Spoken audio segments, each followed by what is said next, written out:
And 24 hours later, I learned that I had leukemia.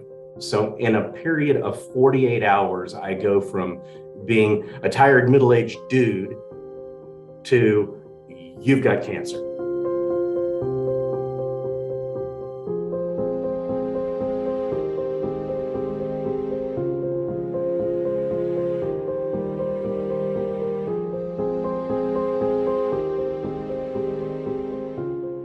And then for whatever reason, he decided that it was important to tell me that I should expect to live 6 years.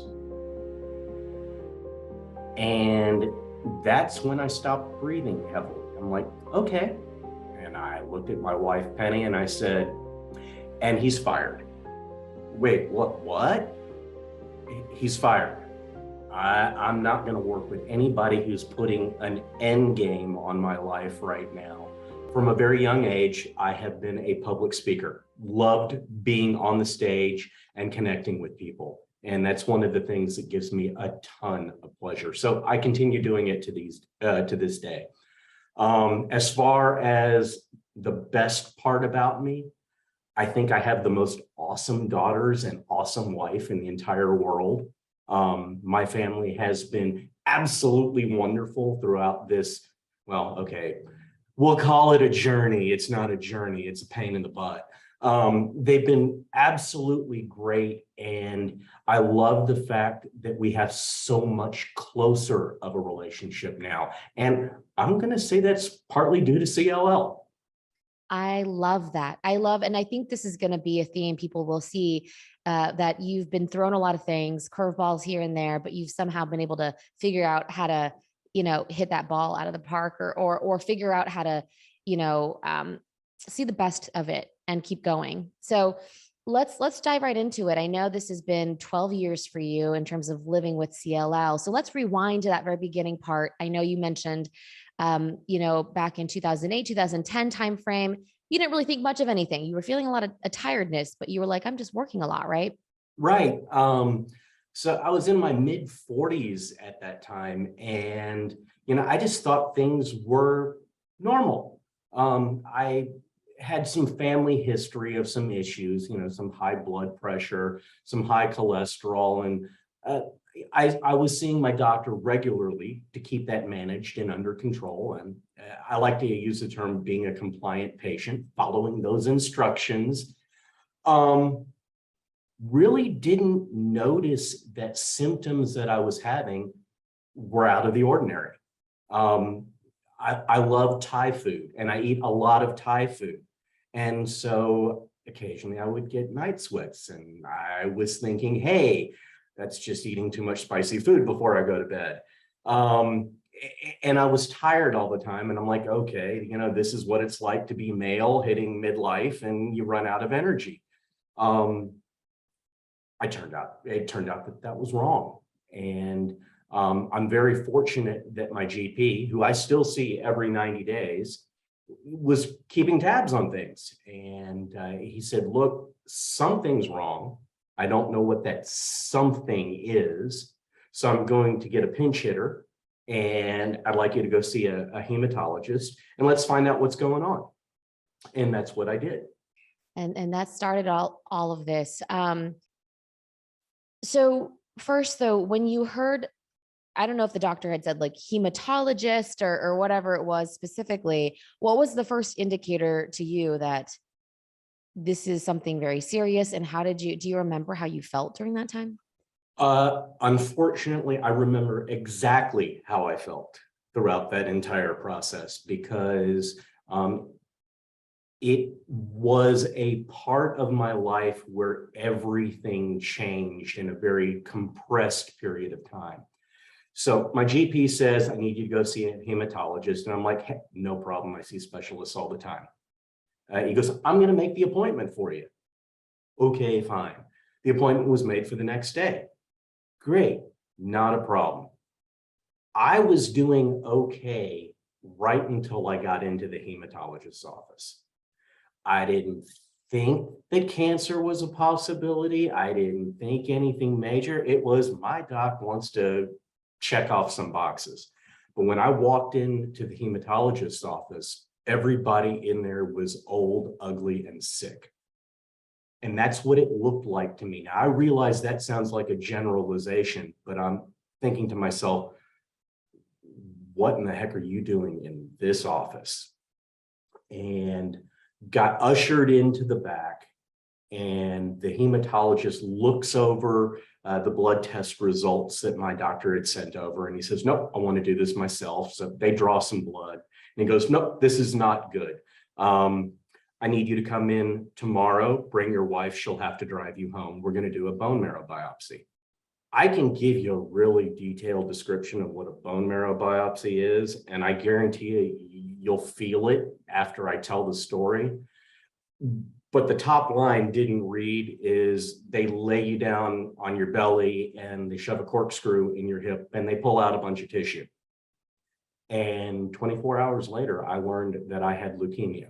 So in a period of 48 hours, I go from being a tired middle-aged dude to you've got cancer. And you said, unfortunately, I do remember every moment of this. Do you remember what exactly was said to you in terms of what you had and what your reaction was in the moment? For some people, it's not a reaction. It's like, I don't know what you're talking about. What was that moment for you? So the moment was a phone call from the doctor, not the doctor's nurse. He had reviewed the bone marrow biopsy results, and he says, I would like you to come back into the office with your wife. And I said, well, I kind of know where this is going. Why don't you just tell me what's going on? He goes, no, that's not how we do things here. And I said, well, this is how we're doing things here. I promise I'll come in tomorrow, but I need to know what's going on. And he said, Mr. Folliter, you have leukemia, and you need to come in tomorrow so that we can discuss how we're going to treat it. And literally, it was like somebody had taken a baseball bat, swung it full speed right into my gut, and just took all the air completely out of me. My wife and I freaked out, and I still get misty about it, but we kept our word. We went to the doctor again the next day, and he scribbled some things on a pad, and he tried to explain what chronic lymphocytic leukemia was and why it was an important cancer. And then he said, we need to start treatment right away. And I'm like, wait, I'm just a little bit tired. Why do we have to start treatment right away? And he mentioned the term, I want to put you on what we call the gold standard of care, which was a combination therapy called FCR that was very popular at the time and is still used somewhat today. And I started taking very deep breaths. And then for whatever reason, he decided that it was important to tell me that I should expect to live 6 years. And that's when I stopped breathing heavily. I'm like, okay, this is a lot to digest. My wife and I are going to head home and we're going to talk about this. We make decisions as a team. Okay, fine. We got home. We started talking. And I looked at my wife, Penny, and I said, and he's fired. Wait, what? He's fired. I'm not going to work with anybody who's putting an end game on my life right now. I don't feel comfortable with this guy. We've got friends, we've got family that work at one of the greatest cancer centers known to the entire universe. Time to get a second opinion, like right now. And I called up my aunt, who worked there at the time, told her what was going on. And I said, look, I get it. The diagnosis is not going to change. And she says, well, you're probably right about that. But where you are, the treatment options are huge. And I want to make sure that the treatment that I get is the right one for me. So can you get me a hookup?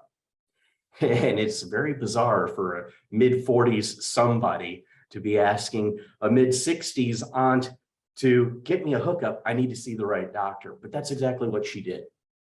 And literally that same week, I got into that hospital and I saw one of the world's leading experts on CLL.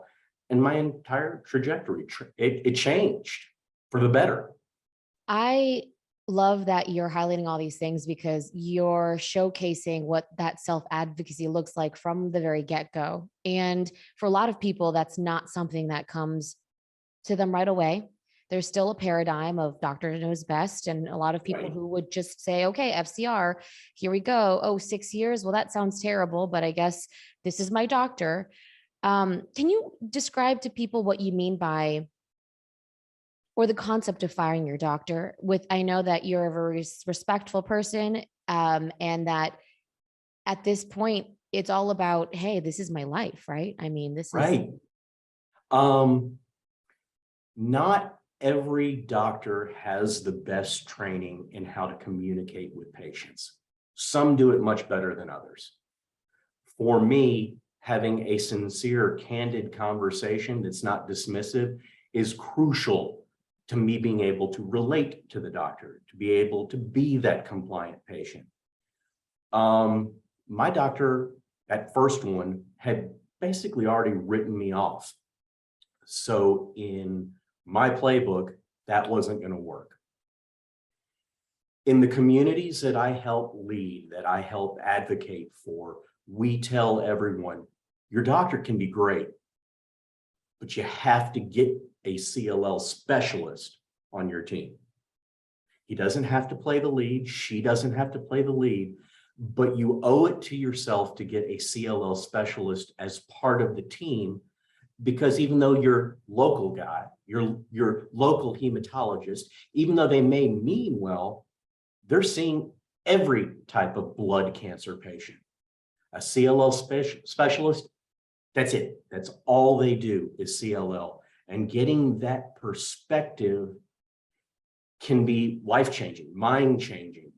To put a really bright underline under that, the person that I saw at this giant hospital in the Houston area, and that probably gave away some of it, when he asked me, what did the first doctor want to start you on? And I told him he wants to start FCR right away. He said, well, that's really interesting. And I said, why is that interesting?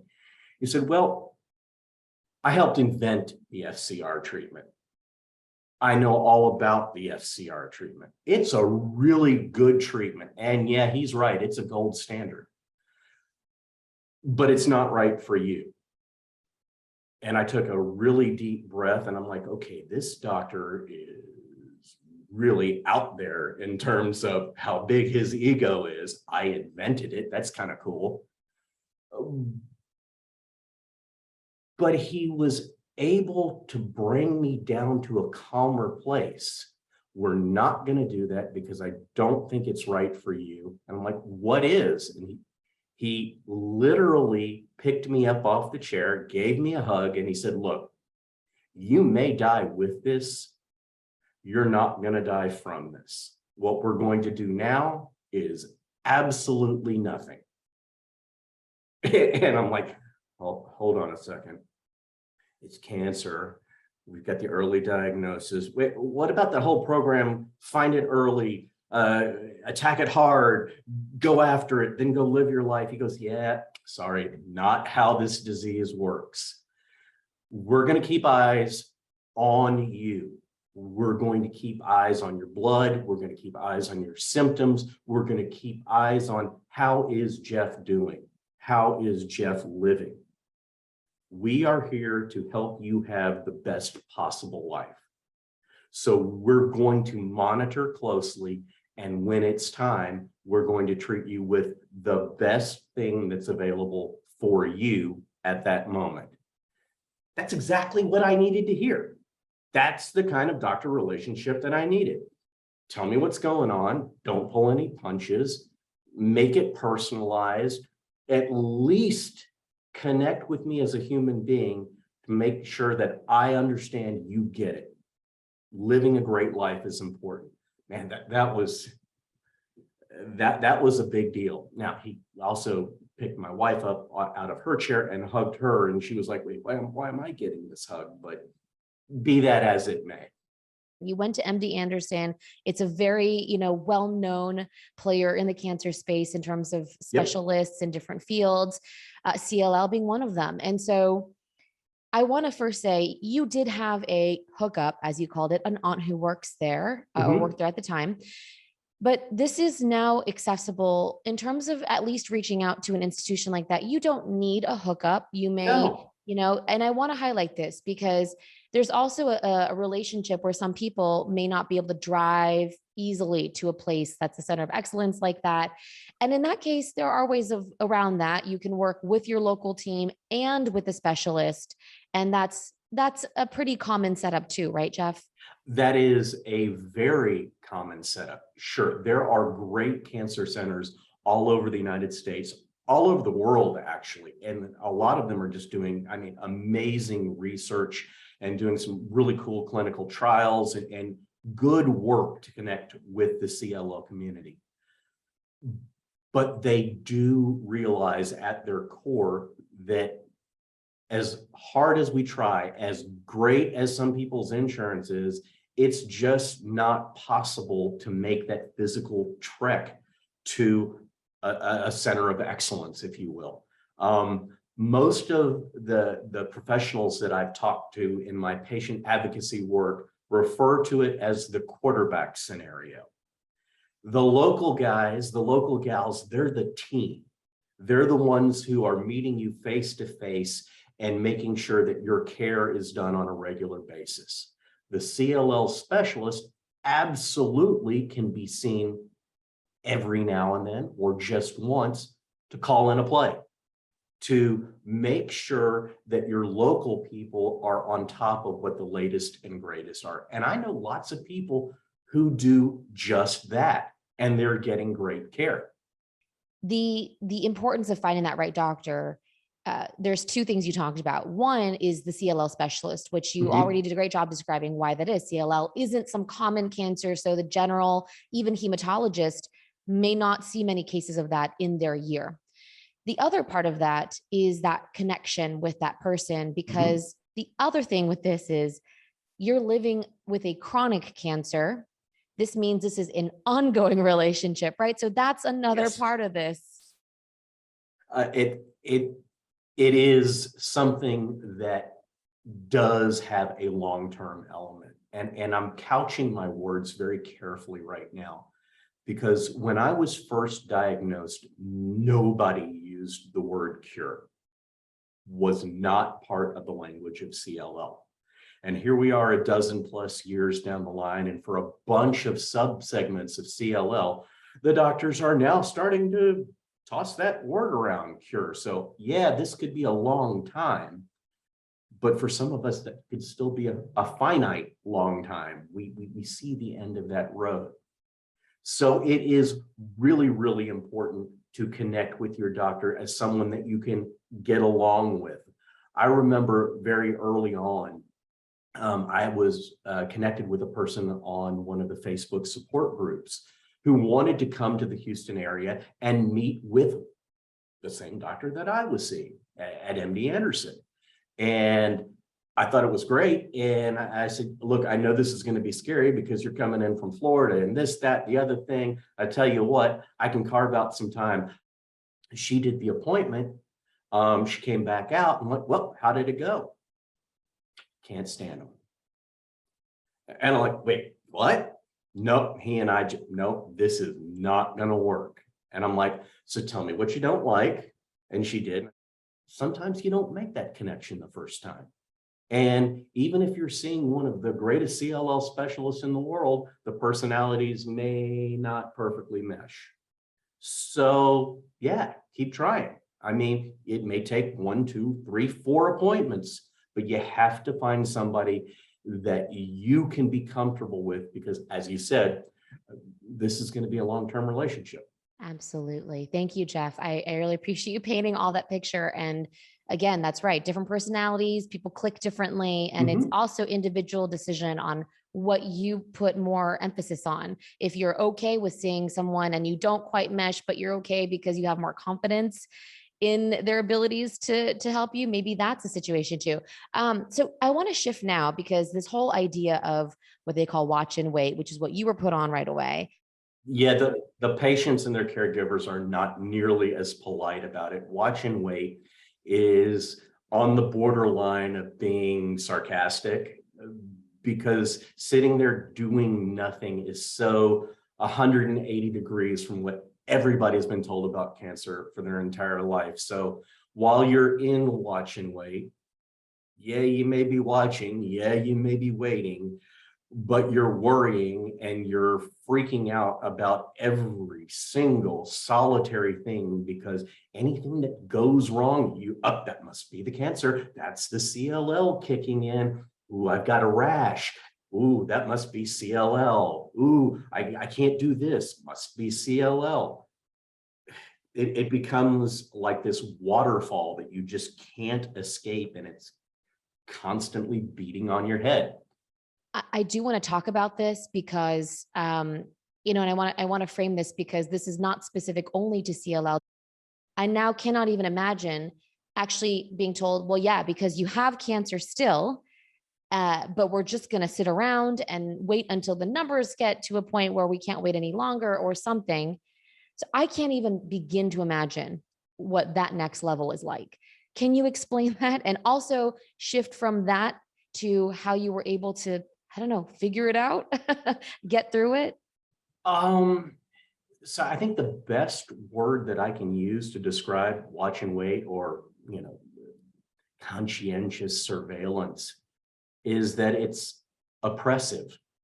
I mean, that's the best word that I can use for it, because every day you do have to parse all the things that you're feeling and figure out what can be dismissed as just being normal and what is actually salient that you need to communicate to your team.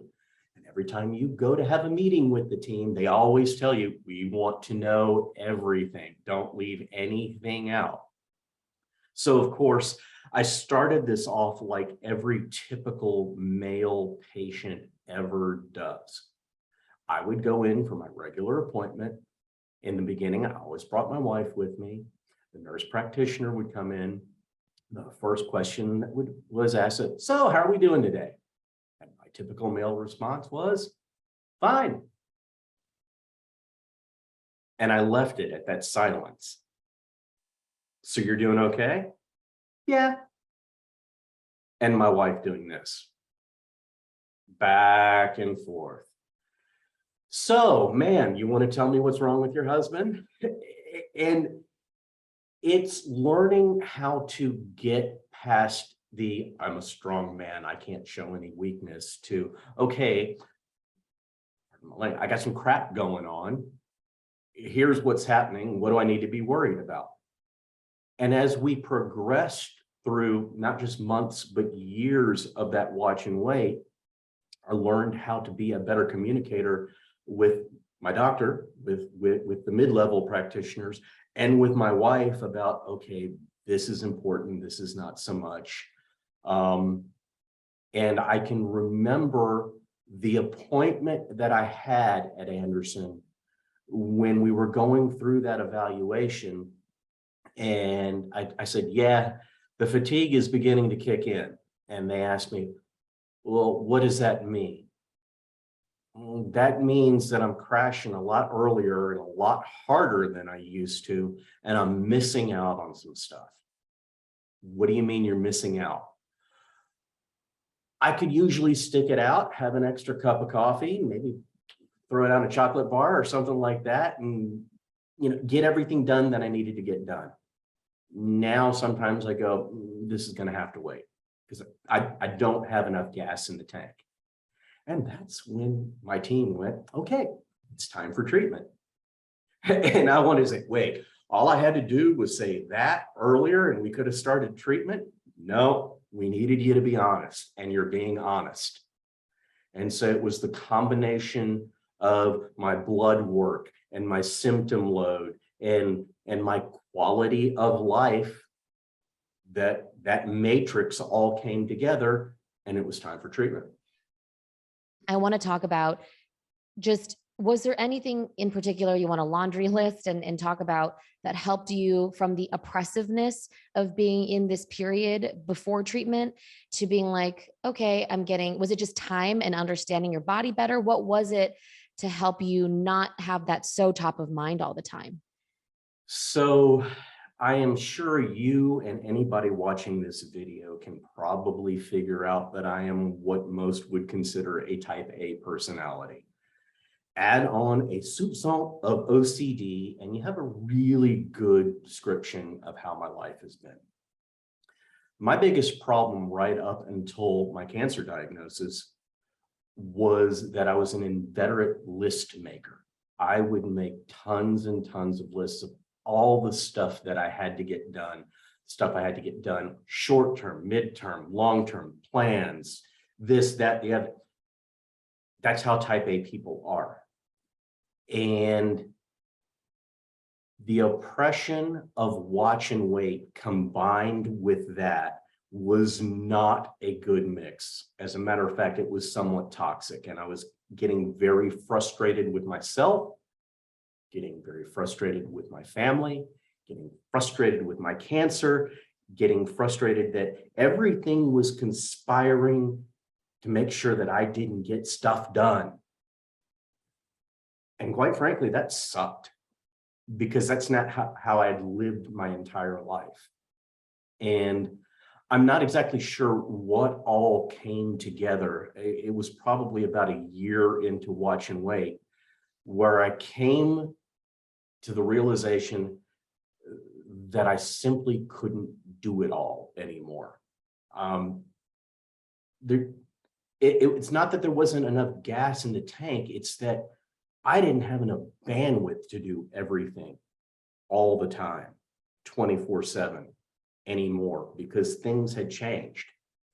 And I did pull out one of those classic bright yellow legal pads, and I drew a line down it. And on the left was stuff that I keep, and on the right was stuff that I throw away. And I literally made a big important list that said, this is all the stuff that's worth doing. This is all the BS that just doesn't deserve my time right now. And I stopped doing that BS stuff. I cut a bunch of stuff out of my life, and I told people and commitments, sorry, you're on your own. I had to, I guess the expression is, claw back time for myself. And that is how I dealt with Watch and Wait. I was able to pull up the parking brake and do something that not many people get an opportunity to do, which is reevaluate your life, throw away all the bad stuff, and focus on the good stuff. But it was a life-changing moment for me, because I no longer took it personally. If someone that I worked with failed, it wasn't my fault. It's their fault. And so I could put that on the do not do side of the list and make it go along. I was traveling a lot for work. This was long before COVID and everybody discovered Zoom and teleconferencing and all that stuff. I stopped doing a lot of the traveling. I started taking more time to do the things that made me smile. Something as simple as, instead of getting on a plane and flying to Atlanta, jump in the truck and drive and actually enjoy the drive and see the country. Put on some jazz. Don't tell the doctors, smoke a cigar while I'm driving. Have a good time.